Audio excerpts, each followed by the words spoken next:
मैंने अपने कानों से अपने पति का अपमान सुना, अतः अब मैं जीवित नहीं रहूंगी।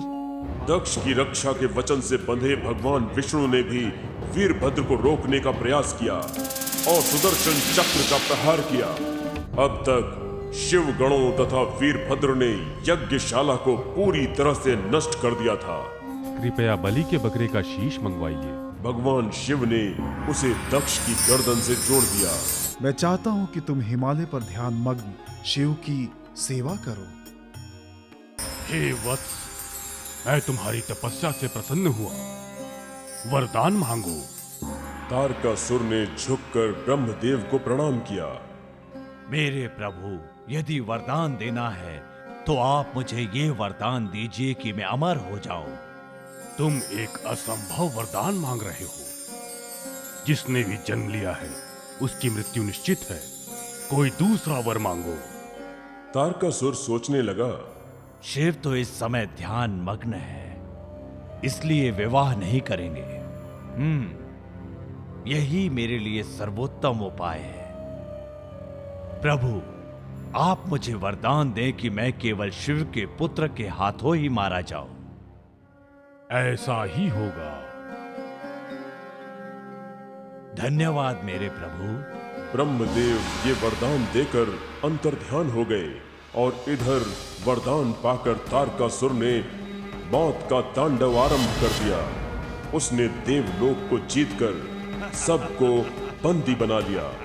तत्पश्चात वो इंद्र की ओर बढ़ा। अब हम उस तारकासुर से और नहीं लड़ सकते। अब मैं देवताओं पर आक्रमण करूंगा। मुझे कोई नहीं रोक सकता। इंद्र तथा अन्य देवता उससे भयभीत होकर भागने लगे। देखो कैसे जान बचाकर भाग रहे हैं। कैसा रोचक दृश्य है। वे सभी भागते भागते ब्रह्मदेव के पास पहुंचे।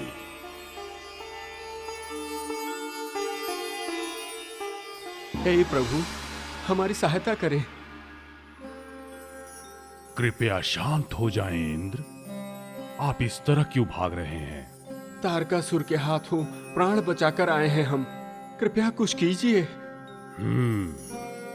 ऐसा मेरे वरदान के कारण हो रहा है। चिंतित ना हो, मैं अवश्य ही कुछ करूंगा। मैं उससे बात करता हूं। ब्रह्मदेव को यह ज्ञात था कि उसे कोई नियंत्रित नहीं कर सकता। वो तारकासुर के सम्मुख प्रकट हुए। प्रभु, आपने यहाँ पधार कर मुझे सम्मानित किया। बताइए क्या आदेश है? देवताओं को प्रताड़ित करना बंद करो। इंद्रलोक को छोड़कर वापस अपने स्थान को लौट जाओ।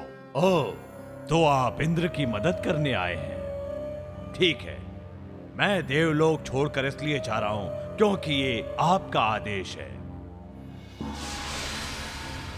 तारकासुर देवलोक छोड़कर वापस तो लौट आया, किंतु उसने हिंसा नहीं त्यागी। वो अभी भी देवताओं को प्रताड़ित करने के विषय में सोच रहा था। उसने देवलोक छोड़ तो दिया है, परंतु उसने हमें सताना नहीं छोड़ा। पुनः ब्रह्मा जी के पास चलते हैं तथा उन्हीं से स्थायी समाधान मांगते हैं।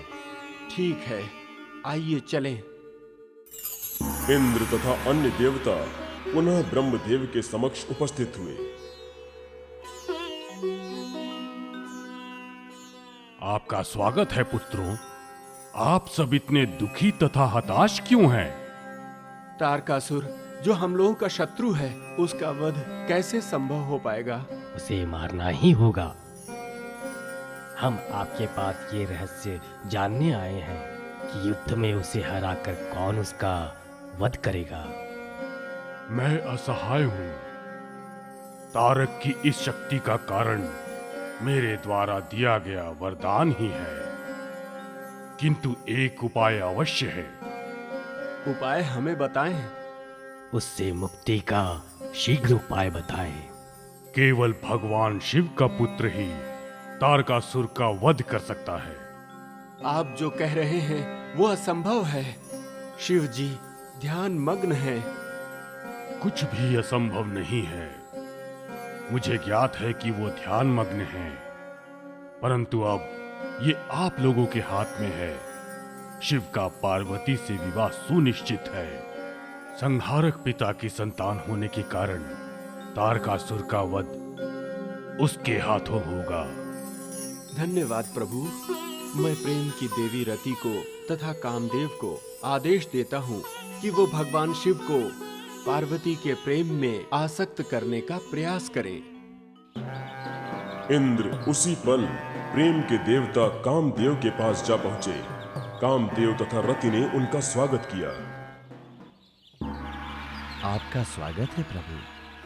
हमें बताइए आपके लिए क्या कर सकते हैं। इंद्र ने दोनों को बताया कि उन्हें क्या करना है। ये अब मेरा उत्तरदायित्व है। मैं आपसे कार्य पूर्ण होने के पश्चात ही मिलूंगा। कामदेव ने रति की ओर देखा। ओ मेरी प्यारी रति, चलो अब हम उस स्थान पर चलें जहां पर शिव ध्यान मग्न बैठे हैं। ठीक है, चलते हैं। दोनों ध्यान मग्न शिव के समक्ष जा पहुंचे।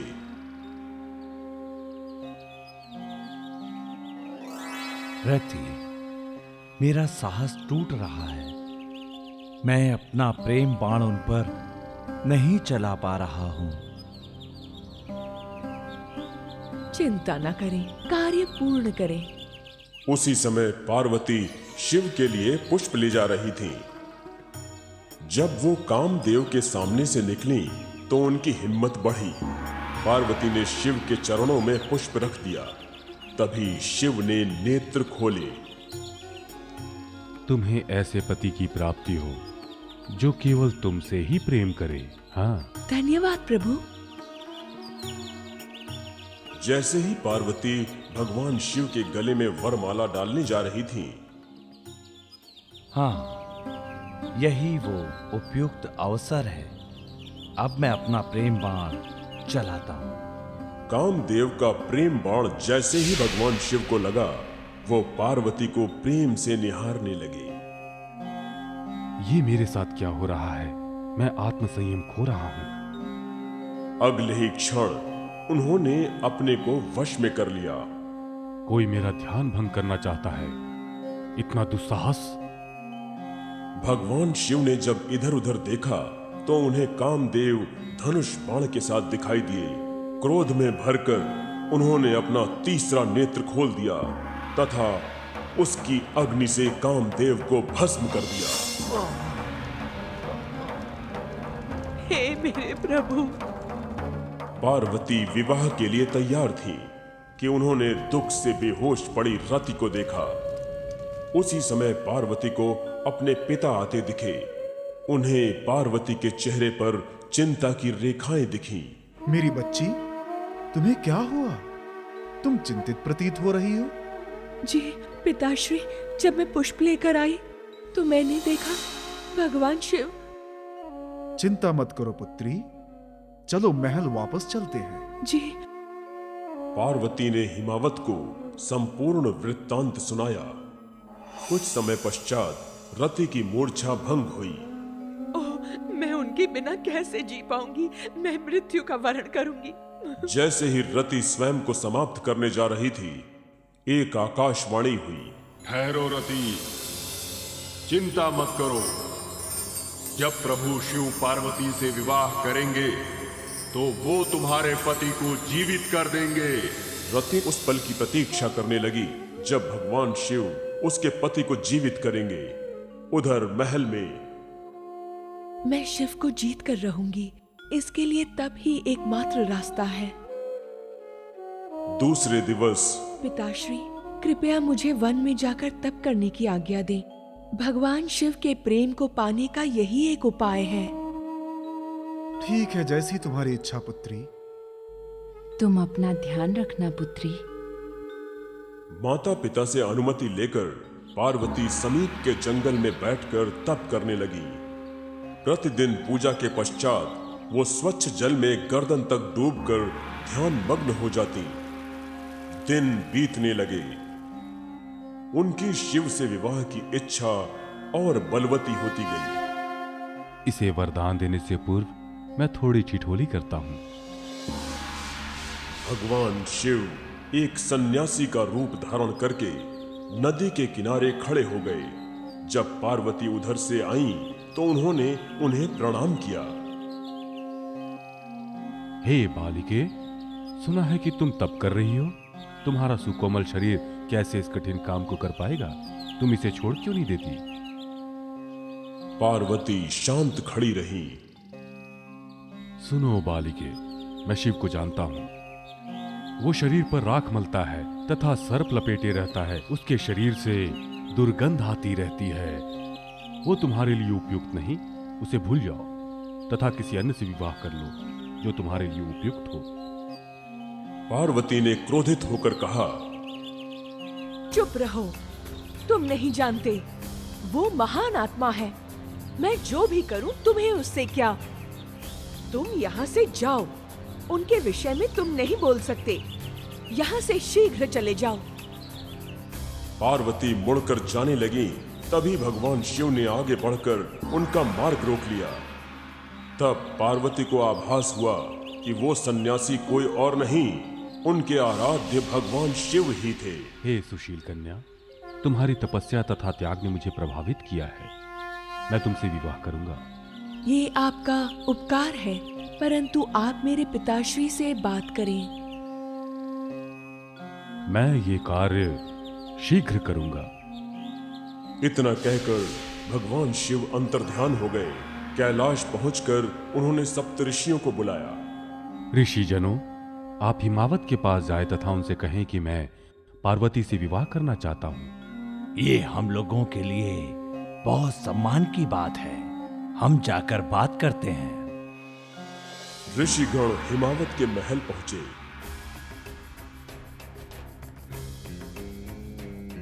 वहां उनका भव्य स्वागत हुआ। आप सभी ऋषियों का स्वागत है। आपके आगमन से मैं सम्मानित तथा गौरवान्वित हुआ। मुझे बताएं, मैं आपकी क्या सेवा कर सकता हूं? हम सब यहाँ शिवदूत बनकर पार्वती का हाथ शिव हेतु मांगने आए हैं। मैं जो कुछ सुन रहा हूं वो सत्य है? सत्य है। हम सब इसी दिन की प्रतीक्षा में थे। अपने प्रभु से कहिएगा कि वो विशेष दिवस पर यहाँ आ जाए। मैं पार्वती का विवाह उनसे कर दूंगा। और एक विशेष दिवस को पार्वती तथा भगवान शिव का विवाह हुआ। पार्वती, माता पिता का आशीर्वाद ले लो। अब हम कैलाश चलेंगे। माता पिता से आशीर्वाद लेकर पार्वती भगवान शिव के साथ कैलाश लौट आई। देवता गण उनके स्वागत के लिए वहां पधारे। महाप्रभु, आपको धर्मपत्नी के साथ देखकर प्रसन्नता हुई। धन्यवाद, किंतु आपके आने का कुछ और प्रयोजन प्रतीत होता है। हाँ प्रभु, इस पवित्र अवसर पर आप कामदेव को पुनः जीवन प्रदान कर दे तथा उस नव दंपत्ति पर अपनी कृपा बरसाएं प्रभु। आपकी जैसी इच्छा। भगवान शिव वहीं से बोले तथा कामदेव ऐसे उठ बैठे जैसे बहुत दिनों से निद्रा मग्न हो।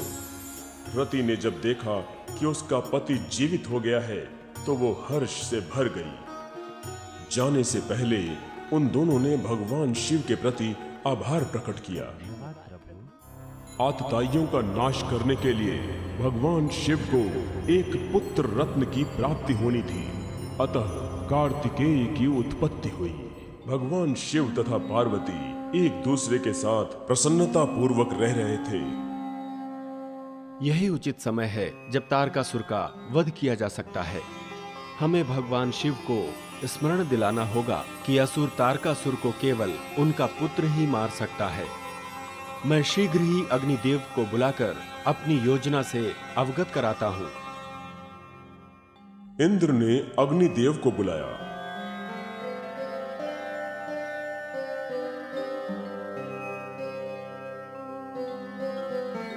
तथा उन्हें शिव के पास अपने उद्देश्य की पूर्ति के लिए याद दिलाने हेतु भेजा। अग्निदेव कैलाश पहुंचे। अग्निदेव, आपका स्वागत है।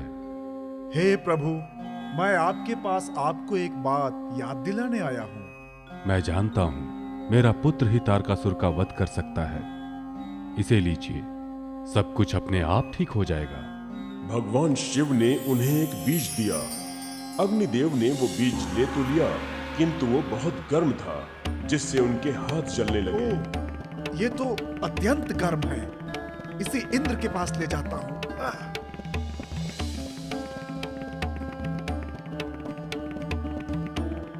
अग्निदेव उसे लेकर इंद्र के पास पहुंचे। बीज को ले जाकर गंगा में फेंक दे, वही इसे ठंडा कर सकती है। अग्निदेव दौड़कर गंगा के किनारे गए तथा बीज के साथ स्वयं भी गंगा में कूद पड़े। बीज 6 टुकड़ों में विभक्त होकर 6 कमल में परिवर्तित हो गया और उन पर 6 सुंदर बच्चे दिखने लगे। 6 अप्सराएं गंगा के किनारे से जा रही थीं। उनकी दृष्टि उन बच्चों पर पड़ी। सभी ने एक एक बच्चे को उठा लिया तथा उनका पालन पोषण करने लगी।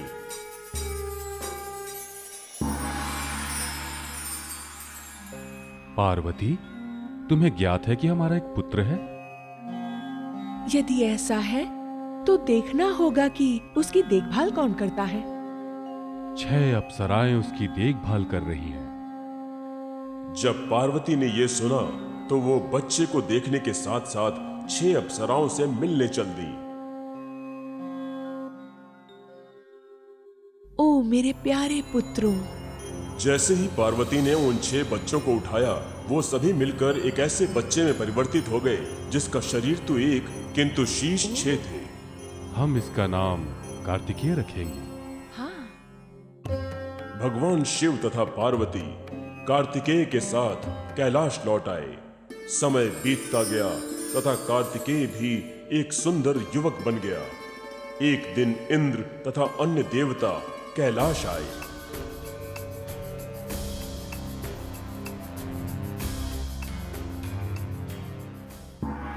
देवताओं, आपका स्वागत है। भगवान, हम आपको ये स्मरण कराने आए हैं कि कार्तिकेय अब बड़े हो गए हैं। हाँ, मुझे याद है। भगवान शिव ने कार्तिकेय को बुलाया। पिताश्री, आपने मुझे क्यों बुलाया? सुनो पुत्र, मैं तुम्हें अपनी सेना का सेनापति नियुक्त करता हूँ। तुम जाकर उस तारकासुर का वध करो जो देवताओं को प्रताड़ित कर रहा है। चिंता ना करें, आपने जैसा कहा वैसा ही होगा। तारकासुर ने छत पर जाकर देखा, एक विशाल सेना उसकी राजधानी के बाहर डेरा डाले हुए है। उसने अपने सेनापति को बुलाकर कहा, हम एक भयंकर युद्ध लड़ने जा रहे हैं। सेना को तैयार करो तथा दुश्मन को कुचल डालो। तारकासुर के असंख्य सैनिक भीषण गर्जना के साथ युद्ध के लिए निकल पड़े। युद्ध आरंभ हो गया। कुल्हाड़ी से, भालों से, कड़ासों से, तलवारों से तथा धनुष बाण से, देखते ही बाण से, देखते ही देखते आसमान बाणों से पट गया। सैकड़ों सैनिक मारे गए। वीरभद्र ने तारकासुर को मारने का बहुत बार प्रयास किया, परंतु असफल रहा। तब श्री हरि विष्णु ने स्वयं अपने चक्र से उस पर वार किया। तारकासुर की गर्दन कटते ही वो धरती पर गिर पड़ा, किंतु पुनः उठ भी खड़ा हुआ। ब्रह्मदेव, जो स्वयं इस युद्ध को देख रहे थे, कार्तिकेय से बोले, हे शिवपुत्र, केवल तुम ही तारकासुर का वध कर सकते हो। ठीक है, मैं अभी जाता हूँ। कार्तिकेय अपने शत्रु की ओर बढ़ चला। डरपोक लोगों, तुमने एक अबोध बच्चे को लड़ने के लिए भेजा है। तुम्हें लज्जा नहीं आई? तुम्हारे योद्धा कहाँ गए? अबोध बच्चे को मेरे साथ लड़ने के लिए भेजना वैसे ही है जैसे सिंह के मुख में गाय को भेजना।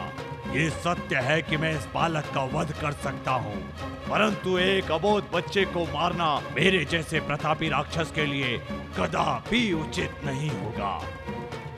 तारकासुर कार्तिकेय के निकट जाकर बोला, मेरी बात सुनो बच्चे, तुम्हारी आयु अभी अत्यंत कम है। यदि तुम्हें युद्ध पसंद है तो अपने मित्रों के साथ मल्ल युद्ध की क्रीड़ा करो। वापस जाओ और अपने पिता को मुझसे लड़ने के लिए भेजो। सुनो तारकासुर, मैं छोटा हो सकता हूँ, परंतु मेरे काम बड़े हैं। आग की एक चिंगारी पूरे जंगल को भस्म में बदल सकती है। युद्ध भूमि में हथियारों से लड़ना ही योद्धा का गुण होता है। किंतु तुम मतिहीन की तरह बात कर रहे हो।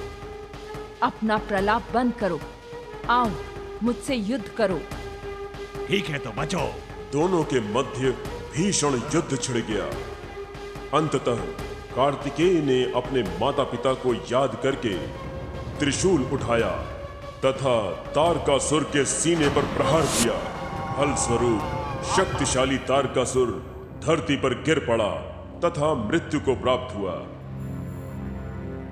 उसी क्षण पुष्पों की वर्षा होने लगी। भगवान शिव ने जैसे ही तारकासुर की मृत्यु का समाचार सुना, युद्ध भूमि में पार्वती के साथ प्रकट होकर उन्होंने कार्तिकेय को आशीर्वाद दिया। इस अवसर पर एक प्रतियोगिता रखी। ये अत्यंत लज्जाजनक विषय है कि यहाँ पर एक भी वीर उपस्थित नहीं है। मुझे अवसर दें। ब्राह्मण के वेश में अर्जुन धनुष की ओर आगे बढ़ा। उसने धूमती हुई मत्स्य को बेध दिया।